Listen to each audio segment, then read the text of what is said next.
एक था दर्जी, इसके थे 3 लड़के। दर्जी बहुत ही गरीब था। दर्जी के पास सिर्फ एक ही बिक्री थी। तीनों लड़के इसी बिक्री का दूध पीते और किसी तरह गुजारा करते। एक दिन हर लड़का बिक्री को जंगल में बिक्री को चुराने ले जाता। जब लड़के कुछ बड़े हो गए तो बिक्री का दूध उनके लिए कम पड़ने लगा। मजबूरन बड़ा लड़का घर छोड़कर बाहर कमाने निकला। चलते चलते रास्ते में एक सौदागर मिला। सौदागर ने लड़के से पूछा, कहाँ जा रहे हो? लड़के ने सारा हाल सुना दिया। सौदागर को इस पर तरस आया और अपने पास रख लिया। सौदागर ने खरीदने और बेचने का काम इसको सिखाया। लड़का अपना काम बड़ी मेहनत और ईमानदारी से करता। थोड़े दिनों में सौदागर के काम को बहुत आगे बढ़ा दिया। सौदागर बहुत अमीर हो गया। सौदागर लड़के के काम से बहुत खुश हुआ।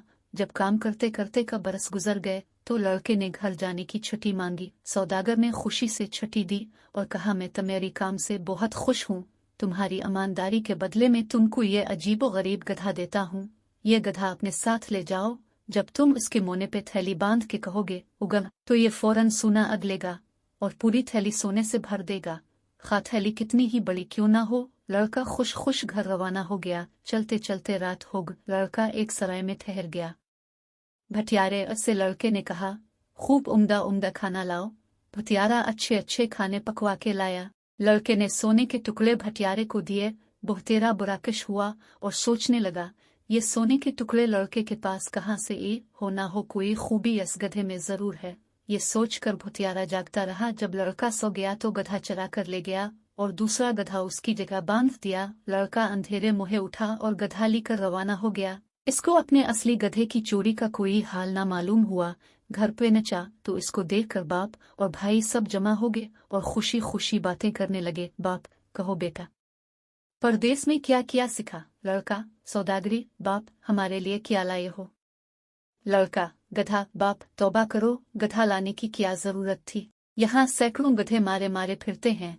लड़का, नहीं अबुआ, ये मामूली गधा नहीं है, इसमें एक खास बात है।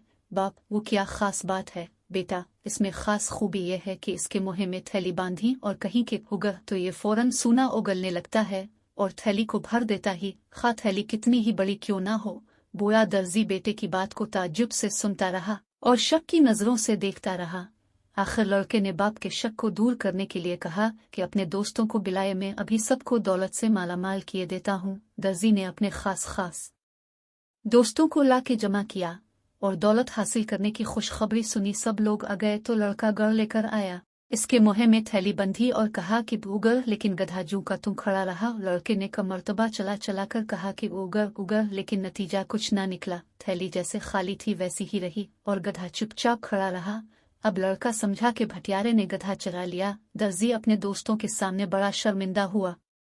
लड़की पर खफा होने लगा कि तूने मुझे सबके सामने जलील किया। लड़के ने सारा किस्सा अपने मंजले भाई को सुनाया। अब दूसरा भाई सफर पर रवाना हुआ। का दिन तक बराबर चलता रहा। रात को पेड़ के नीचे सो रहता। आखिर एक दिन इसको एक बेड़िया मिली। भला जंगल के किनारे एक झूपड़ी में रहती थी। लड़का बेड़िया के साथ रहने लगा। बेड़िया जो कम बतलाती वो बड़ी मेहनत से करता। बेड़िया इसके कम से बड़ी खुश थी।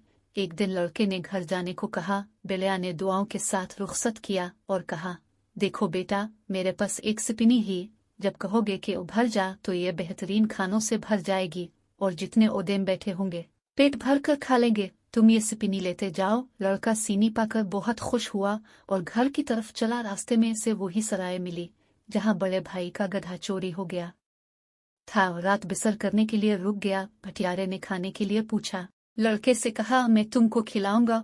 भटियारे ने कहा कि मेरे पास यूं कुछ नहीं है, तुम कहाँ से खिलाओगे? लड़के ने कहा कि ठहरो और सीनी निकलकर सामने रख दी और कहा, भर जा। ये कहते ही सीनी बहुत से खानों से भरा। भटियारा इस निराली सीनी को लालच भरी नजरों से देखने लगा और आस को चुराने की तरकीबें सोचने लगा। लड़का काफी थक चुका था। खाना खाते ही सो गया।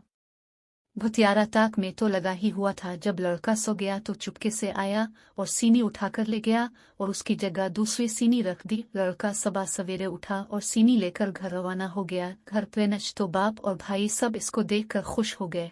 और बातें करने लगे और लड़के ने पन्ने सफ़र का सारा हाल बयान किया और मज़े ले लेकर सीनी की खूबी बयान की। दर्जी को सीनी की इस खूबी काफ़ी यकीन न आया। लड़के ने कहा, इम्तिहान ले लीजिए, लोगों को बुलवाए, देखिए मैं अभी सबके लिए उम्दा खाने चुनवाए देता हूँ। लड़के ने जब बहुत ही असरार से सीनी की खूबी बयान की, बाप ने चंद दोस्तों की दावत की।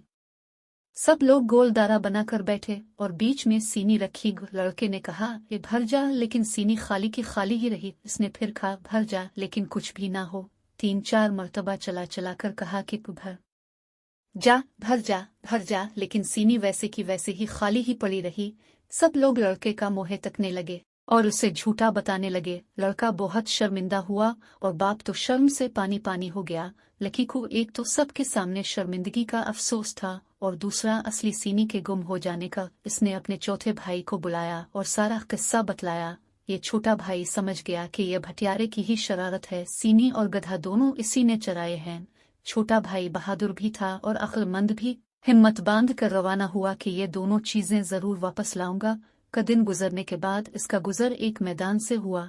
ये मैदान परियों का था। हर तरफ रंग रंग के फूल खिले हुए थे।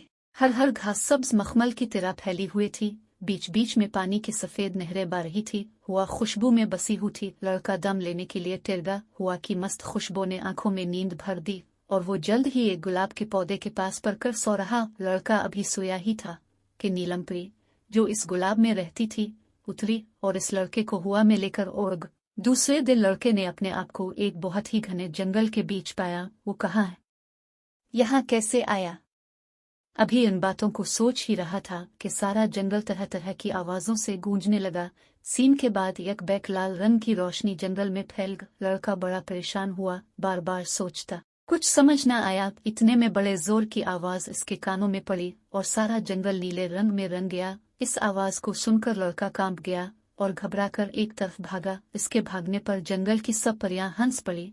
बात यह थी कि सब परियां लड़के से खेल रही थी। जब परियों ने अपना खेल खत्म कर लिया तो नीलम परी छम छम करती हुई लड़के के पास आई और बोली, तुम हमारे मैदान में क्यों आए? लड़का, मुझे नहीं मालूम था कि यह मैदान आपका है।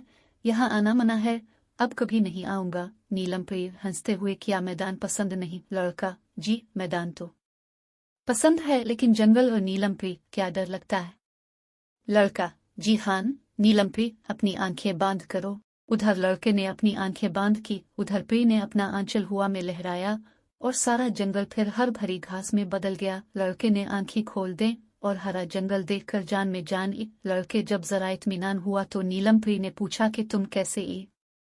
लड़के ने दोनों भाइयों का किस्सा सुना दिया। वो सीनी और गधा वापस लेने जा रहा है।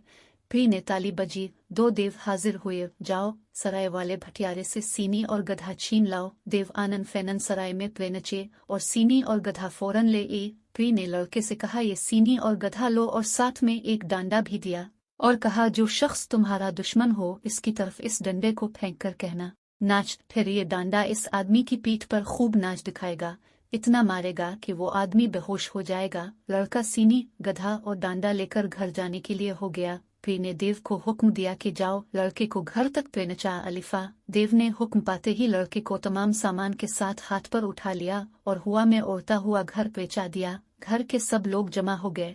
लड़के ने सबकी खूब दावतें की और सोने के टुकड़े भी बांटे। अब दर्जी की शर्मिंदगी दूर हो गई और सब लोग हंसी खुशी रहने लगे।